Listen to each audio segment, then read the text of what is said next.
투자자 유형에 대해서 살펴보도록 하겠습니다. 투자자 유형을 제가 동물로 비유를 해가지고 여러분들한테 설명을 드릴 거예요. 그래서 여러분들이 어떤 동물의 유형과 맞는지 한번 체크해보는 시간도 괜찮을 걸로 보여집니다. 먼저 초급자입니다. 초급자들은 어떤 동물에 표현을 할 수가 있느냐? 바로 침팬지에 표현을 할 수가 있습니다. 침팬지는 굉장히 지능이 뛰어나죠. 그리고 남 흉내내기를 좋아해요. 보통 해외 선물 초급자분들은 굉장히 자기 머리를 또 믿는 분들이 많이 계십니다. 물론 여러분들 다들 똑똑하시고 훌륭하신 분이라 믿어 의심치는 않습니다. 이 침팬지 같은 경우에는 그리고 또 남 하는 걸 잘 따라해요. 그리고 해외 선물을 처음 접하다 보니까 굉장히 쉬워 보입니다. 그리고 주식보다 생각할 것도 많이 없어요. 주식 같은 경우는 그 회사에 대한 어떠한 재무 구조부터 시작해서 알아야 될 게 많지만 해외 선물은 매크로 이슈만 어느 정도 내가 알고 있다라고 하면 충분히 접근할 수 있다. 이런 짧은 생각으로 접근들을 많이 하셔요.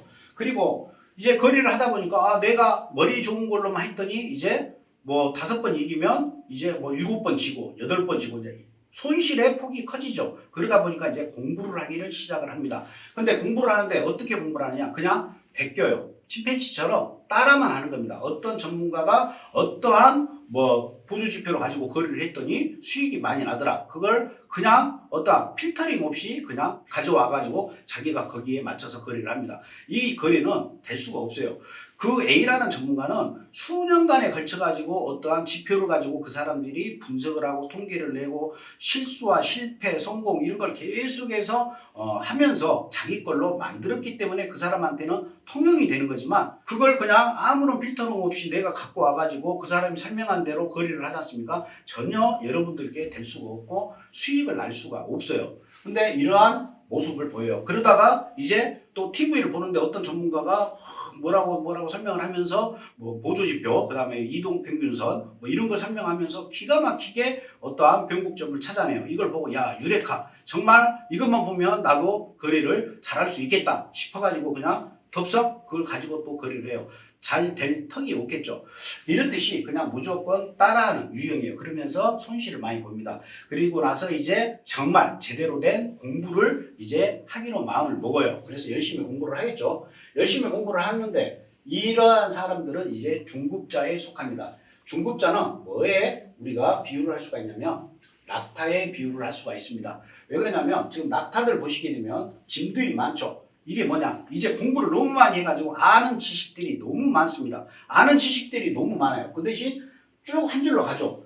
어떠한 자기만의 거래 방법도 스스로가 이제 깨닫고 거기에 맞게끔 거래를 하기 시작을 해요. 근데 아는 게 너무 많습니다. 아는 게 너무 많다는 것은 진입과 손절에 있어가지고 굉장히 좀 버벅거리는 버퍼링이 일어날 수가 있어요. 아는 게 너무 많기 때문에. 아는 게 너무 많으니까 진입 자리가 와도 예전 같은 그냥 덥석 들어갈 자리인데 한 번 더 생각하고 한 번 더 생각하고 놓쳐버리고 그리고 고민하다가 들어갔는데 그건 바로 또 손실로 이어지고 이런 경우를 반복을 해요. 근데 초급자 같은 경우는 100점 100패예요. 내가 1000만 원 가지고 거래를 한다? 1000만 원 다 잃습니다. 하지만 중급자 반열에 오르면 중급자는 보통 해외선물 시작해서 3년에서 한 5년 정도 사이 되는 사람들이 보통 중급자에 속해요. 이런 사람들은 잃지는 않습니다. 그렇다고 벌지도 못해요. 벌었다가 잃고 벌었다가 잃고 계속 이 과정을 하는 거예요. 그 이유는 뭐냐? 아는 게 너무 많기 때문에 그래요. 어디로 가야 될 방향도 정확히 알고 있어요. 그렇지만 아는 게 많기 때문에 거래하는 데 있어가지고 제약이 많다. 이런 부분이 이제 중급자 대열에 속합니다. 이 중급자 과정을 거치면 이제 라이언이 되겠죠. 여러분들 잘 아시는. 가장 큰 장점은 뭐냐? 거래를 아무 때나 안 하는 겁니다. 라이언은 배가 부르는데 절대 사냥을 안 하죠. 배고플 때만 하죠. 그건 뭐냐? 필요할 때만 거래를 하는 겁니다. 이 부분에 있어가지고 아까 제가 이 앞전에 설명을 드렸던 시간하고 관계가 있는 겁니다. 내가 언제 거래를 하고 언제는 거래를 하지 말아야 되고 이 부분을 정확히 명확하게 여러분들이 알고 계시면 거기에 또 여러분들이 거래하는데 굉장히 큰 도움이 돼요. 그래서 이제 라이언이 되면은 아무 때나 거래를 안 하고 내가 필요할 때, 내가 배고플 때, 어떠한 시점, 어떠한 가격대, 어떠한 타임에 거래를 할지 알고 그 시간대만 집중 공략하고 그때는 배짱 있게 왜 아는 것도 있으니까 현재 어떠한 파도, 어떠한 추세 이런 걸 다 감안해 가지고 딱 찍어 가지고 들어가서 수익 내고 그냥 빠져나오는 그러한 전략으로 가셔야 돼요. 주구장창 그냥 퇴근하고 집에 오셔가지고 밥숟가락 놓자마자 해외선물 그거 가지고 새벽 쓰레기차 땡땡땡하고 올 때까지 차트 보고 있는다? 절대 돈을 벌 수가 없다는 겁니다. 그래서 여러분들이 이렇게 초급자, 중급자, 고급자의 과정을 겪는데 아까 제가 말씀드린 바와 같이 저와 함께라면은 이 초급자, 중급자 과정을 예를 들어서 독학을 해서 5년 동안에 갈 시간을 저하고 함께라고 하면 3개월이면 초급자, 중급자는 다 뛰어요. 사실상 어려운 부분이 없습니다. 그리고 여러분들이 많은 걸 아실 필요가 없어요. 여러분들한테 꼭 필요한 것만 제가 여러분들한테 제시를 해드릴 겁니다. 그러면 여러분들이 그것만 습득을 하고 여러분 걸로 만드는데 여러분 걸로 만드는 그 과정도 제가 도와줄 거예요. 왜 그러냐면 여러분들한테 맞춤으로 어떠한 지표나 그 다음에 어떠한 거래 도구를 여러분들한테 제시를 해야지 그냥 던져만 줘가지고 여러분들이 그걸 습득하는 데 시간이 많이 걸려요. 왜? 저는 20년 넘게 이 해외선물 거래를 했지 않습니까? 하면서 많은 또 경험이 있을 거 아니에요. 그 경험을 토대로 내가 그때 당시에 받았던 경험 그리고 내가 실패했던 이유 이런 걸 간접적으로 여러분들한테 제시를 한다. 이렇게 보시면 될 것 같습니다. 그래서 여러분들이 그런 부분만 이해를 하시고 따라와 주신다면 정말 훌륭한 트레이더로서 거래를 이어나갈 수가 있다. 이 말씀 꼭 드리고 싶습니다. 이 해외 선물은 거래에 있어서 여러분들 제가 또 굉장히 강조하는 부분이에요. 여기 앞에 보면 무대가 보이죠? 무대가 보이고 여기에 관객이에요. 이 무대가 쉽게 얘기해서 차트라고 보시면 됩니다. 차트라고 보시면 돼요. 이 차트의 움직임에 여러분들은 그냥 관객이에요. 이 시선으로 시장을 보셔야 돼요. 근데 어떤 분들은 여러분들이 이 무대의 주인공이 되고자 하는 분들이 있어요. 어떠한 지표가 발표가 났어. 이거 무조건 상승이야. 그리고 상승으로 베팅을 합니다. 시장은 계속 하락을 하고 있는데도 아니야. 이건 휩쓸릴 거야. 이렇게 여러분들은 본인 스스로를 굉장히 긍정적 마인드가 좋기는 하지만 이런 경우에는 필요치가 않죠. 그래서 항상 여러분들은 글로벌 시장의 어떠한 움직이는 이 무대 이걸 그냥 바라보면서 올라가네? 그럼 나는 오르는 걸로 베팅하고 떨어지네? 그럼 떨어지는 걸로 베팅하는 이러한 관객 입장에서 거래를 하셔야만이 됩니다. 이 부분도 좀 더 제가 자세하게 설명을 나중에 드리도록 하겠습니다. 다음은 거래의 구성 요소에 대해서 알아보는 시간을 갖도록 하겠습니다. 거래의 구성 요소는 해외 선물뿐만이 아니고 주식도 마찬가지로 포함이 된다. 이렇게 보시면 될 것 같습니다. 거래의 구성 요소에는 가장 기본적 분석, 펀더멘탈이라고도 하죠. 기본적 분석, 그 다음에 기술적 분석, 테크니컬 애널리시스라고도 합니다. 그 다음에 리스크 관리, 리스크 매니지먼트, 그 다음에 자금 관리, 그 다음에 마인드 컨트롤 이렇게 큰 5가지의 축으로 이루어진다. 이렇게 여러분들이 보시면 될 것 같아요. 근데 여기에서 기본적 분석, 기술적 분석, 리스크 관리, 자금 관리, 마인드 컨트롤 중에 비중으로 따진다 그러면 기본적 분석이 차지하는 비중은 약 20%입니다. 전체 거래하는 데 있어가지고 기술적 분석으로 차지하는 비중도 약 20%예요. 그래서 내가 어떠한 기본적 분석이 있어가지고 많은 지식을 갖고 있다고 해가지고 거래에 성공하는 건 아닙니다. 또한 기술적 분석을 내가 많이 갖고 있다고 해서 성공하는 것도 아니에요. 그리고 리스크 관리가 약 10%, 그 다음에 자금 관리가 10%, 나머지 40%는 이 마인드 컨트롤이 좌지우지를 하는 겁니다. 그래서 이 마인드 컨트롤 이걸 여러분들한테 제가 굉장히 세뇌를 시켜드려야 될 부분 중에 하나이기도 해요. 왜 그러냐면 혼자 거래를 하다 보면 5만 가지 생각이 다 나겠죠. 그걸 제가 계속해서 여러분들을 옆에서 제약을 시켜드리는 그러한 강연도 준비가 되어 있습니다. 그래서 이렇게 전체적으로 기본적 분석, 기술적 분석, 그 다음에 마인드 컨트롤 이것만 여러분들이 정확하게 공부를 하시고 습득을 하신다고 하면 거기에 있어서 충분히 꽃길만 가실 수가 있다. 다시 한번 진짜 말씀을 드리겠습니다.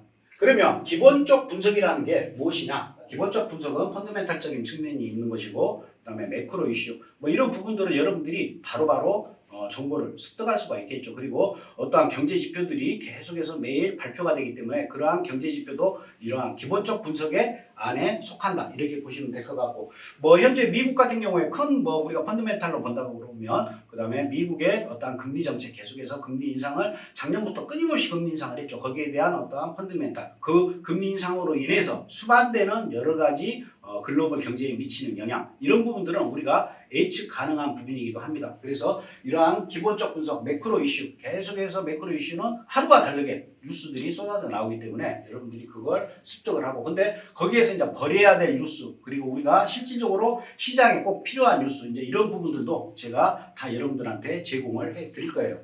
그리고 이제 그 다음 중요한 건 기술적 분석이겠죠. 기술적 분석은 캔들의 모습, 그 다음에 패턴, 그 다음에 파동, 그 다음에 추세, 마지막으로 보조지표, 이런 부분들에 대해서도 이제 여러분들이 공부를 하셔야 되는데, 아까 기본적 분석에 우리들이 알아야 될 경제지표, 뭐 여러 가지가 있겠지만 그 경제지표들, 그리고 기술적 분석에 이러한 캔들, 패턴, 파동, 추세, 보조지표에 대해서도 제가 핀셋처럼 여러분들한테 꼭꼭 집어가지고 이 기술적 분석만 가지고도 강연을 10시간, 100시간도 할 수가 있는 그러한 분석이기 때문에 이 부분에 대해서도 제가 여러분들한테 강의를 해드리도록 하겠습니다. 그리고 이제 리스크 관리 같은 경우에는 이렇게 보시면 돼요. 보통 우리가 거래는 세 가지 유형이 있습니다. 스캘핑이냐, 데이 트레이딩이냐, 수익 매매냐. 스캘핑 같은 경우는 초단타를 말하는 거고요. 그 다음에 데이 트레이딩은 그날 진입한 건 그날 청산한다. 그러니까 데이 트레이딩, 말 그대로 하루 진행되는 매수, 매도, 이 모든 걸 말을 하는 겁니다. 오버나잇을 안 하는 거죠. 그 다음에 수익 매매는 좀 길게 중장기적인 측면에서 앞으로 오일 가격이 지금 많이 올랐는데 계속해서 떨어질 거야 라고 판단을 돼가지고 계속해서 매도로 베팅을 한다, 이런 부분이 있는데, 사실 해외 선물 같은 경우는 수익 매매, 그 다음에 스캘핑은 제가 여러분들한테 추천을 드리질 않습니다. 스캘핑은 수수료에 일단 녹아나고요, 굉장한 스트레스를 많이 받습니다. 그러니까 스캘핑은 하지 않는 게 좋고요. 그 다음에 수익 매매 같은 경우도 마찬가지입니다. 계속해서 어떤 매크로 이슈가 바뀌기 때문에 수익을 내가 창출을 했다가도 이게 다시 원위치가 되는 경우가 많아요. 사실 우리가 자금력이 많다고 하면 수익 매매로 가는 게 좋죠. 자금력이 많다고 하면 S&P 500이나 나스닥, 과거에 예를 들어서 20년 전부터 시작을 해가지고 봤다라고 하면 얼마나 많은 상승을 했습니까? 그렇게 본다라고 하면 수익 매매 자금력이 있다라고 하면 추천을 해드릴 만하지만, 해외 선물 같은 경우에는 제가 수익 매매는 추천을 해드리지 않는다. 그래서 데이 트레이딩이 거래하시는데 좋다. 예전에 제가 초창기에 해외 선물을 처음 했었을 때는 이벤트 거래라는 게 있습니다. 이벤트 거래는 뭐냐면 굵직굵직한 어떤 지표가 미국에서 발표가 됐을 때 그 시간에만 거래를 하는 거예요. 그 시간에만. 왜 그러냐면 어차피 위로 갔다 아래로 갔다 굉장한 변동성이 크거든요. 그때만 거래를 해가지고도 수익을 제가 굉장히 많이 냈었어요. 근데 지금 시간이 지나고 보니까 다 부질없는 것이다, 이런 생각이 들 때가 많아요. 그래서 스캘핑도 여러분들이 거래를 안 하시는 게 좋고, 데이 트레이딩으로 거래를 하시는 게 좋다. 그리고 자금 관리 같은 경우는 내 투자금 대비 적정 계약 수에 대한 운용 관리에 대해서 제가 여러분들한테 또 설명을 드릴 거예요. 내가 자금이 3천만 원 있다. 3천만 원 있는데 그러면 몇 개의 상품을 가지고 몇 개의 계약수로 운용을 해야 되느냐. 그리고 수익이 났었을 때 이 수익 난 부분에 대해서는 어떻게 내가 잠가놔야 되고, 만약에 손실이 났었을 때는 이 자금을 어떻게 마이너스 된 부분을 메꿔야 되는지, 이 부분에 대해서도 제가 추후에 여러분들한테 정말 편안하고 정말 쉽게 설명을 해 드릴 겁니다. 마지막으로 마인드 컨트롤 같은 경우에는 굉장히 중요하다고 말씀을 드렸어요. 이 마인드 컨트롤은 이제 수익이 났었을 때, 그 다음에 손실이 났었을 때 어떠한 자기의 마인드를 컨트롤하는 그러한 전체적인 것을 말을 하는 건데, 여러분들 해외 선물, 주식, 이런 투자 상품에 대해서는 여러분들 탐욕과 공포의 줄다리기다, 이런 말씀을 많이 들었을 겁니다. 근데 제가 질문을 합니다. 탐욕이 언제 발생이 됩니까? 그러면 수익이 많이 났었을 때 저는 탐욕이 발생이 됩니다. 공포는 언제 발생이 되느냐? 손실이 너무 많이 났을 때 공포를 느낍니다 라고 많이 저한테 대답을 합니다. 하지만 저는 그렇게 생각을 하지 않습니다. 정말 공포는 언제 느끼느냐? 수익이 많이 났었을 때 공포를 느끼는 거예요. 야, 지금 현재 100만 원 벌었어요. 여기서 이거 먹고 나와? 또 120. 이거 먹고 나와? 다시 80배 떨어졌네. 아까 그때라도 그냥 팔고 나올 걸. 이게 공포예요. 이건 탐욕이 아닙니다. 굉장한 공포감을 느껴요. 탐욕은 언제 느끼느냐? 손실이 났어요. 손실이 났는데 본전 오면 나올 거야. 본전 오면 나올 거야. 좀 올라서 좀만 더 나는 본전에 나와야 되니까. 그러다가 손실폭이 커져요. 그렇게 여러분들이 이해를 하시는 게 정말 진정한 여러분들 마음속에 있는 심정일 거다, 이렇게 생각이 됩니다. 그래서 공포와 탐욕, 이걸 어떻게 운영하느냐, 이 마인드 컨트롤에 대해서도 제가 여러분들한테 또 설명을 드리도록 하겠습니다.